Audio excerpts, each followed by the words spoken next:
Bismillahirrahmanirrahim. Assalamualaikum warahmatullahi wabarakatuh. Bersyukur kepada Allah, bersalawat kepada Nabi. Sebelumnya, perkenalkan nama saya Ainun Arika dengan NIM 212020 3861206119. Baik, adapun materi yang saya bawakan pada hari ini mengenai pengadaian syariah dari mata kuliah akuntansi syariah dengan dosen pengampu Ira Sahara MAK.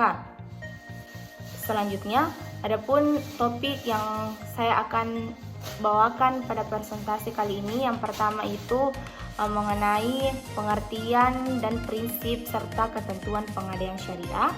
Yang kedua, rukun dan syarat-syarat pengadaian syariah. Dan yang ketiga, produk pengadaian syariah. Dan yang keempat, contoh kasus pengadaian syariah. Langsung saja, adapun pengertian dari pengadaian syariah biasa dikatakan dengan gadai syariah atau ahran, di mana merupakan akad perjanjian antara pihak pemberi pinjaman dengan pihak yang meminjam uang. Hal ini dimasukkan untuk memberikan ketenangan bagi pemilik uang atau jaminan keamanan uang yang dipinjam. Selanjutnya, mengenai prinsip dan ketentuan pengadaian syariah. Prinsip-prinsip dan pengadaian syariah terbagi atas secara substansif, di mana pengadaian syariah memiliki 3 prinsip yang bersumber pada kajian ekonomi Islam. Yang pertama itu prinsip mengenai tauhid atau keimanan, yang kedua prinsip mengenai ta'awun atau tolong-menolong, dan yang ketiga itu mengenai prinsip bisnis atau tijarah. Adapun ketentuan pengadaian syariah. Nah, dalam menggadaikan barang di pengadaian syariah harus memenuhi ketentuan, di mana diantaranya itu yang pertama, barang yang tidak boleh dijual dan tidak boleh digadaikan. Barang yang digadaikan diakui oleh masyarakat memiliki nilai yang bisa dijadikan jaminan. Dan yang kedua, tidak sah menggadaikan barang atau transparan atau barang yang dipinjam dan semua barang yang diserahkan kepada orang lain sebagai jaminan, sebab gadai bermaksud sebagai penutup hutang. Selanjutnya, mengenai rukun dan syarat-syarat pengadaian syariah. Rukun dan syarat pengadaian syariah dijalankan pada memenuhi gadai syariah yang diantaranya terbagi atas 5. Yang pertama itu ahran, yang biasa disebut dengan yang menggadaikan. Yang kedua itu al-murtahin, yang biasa disebut menerima gadai. Dan yang ketiga al-marhuniran, yang biasa disebut barang yang digadaikan. Yang keempat al-marhun bin, yang biasa disebut utang. Dan yang terakhir mengenai sikhat, ijab dan kabul. Adapun syarat mengenai pengadaian syariah. Syarat-syarat yang ada pada pengadaian syariah terbagi atas 4. Pertama itu rahin dan murtahin, yang kedua sikhat, dan yang ketiga marhun bin, yang biasa disebut dengan utang, dan yang terakhir mengenai marhun atau barang. Baik, penjelasan selanjutnya mengenai produk pengadaian syariah.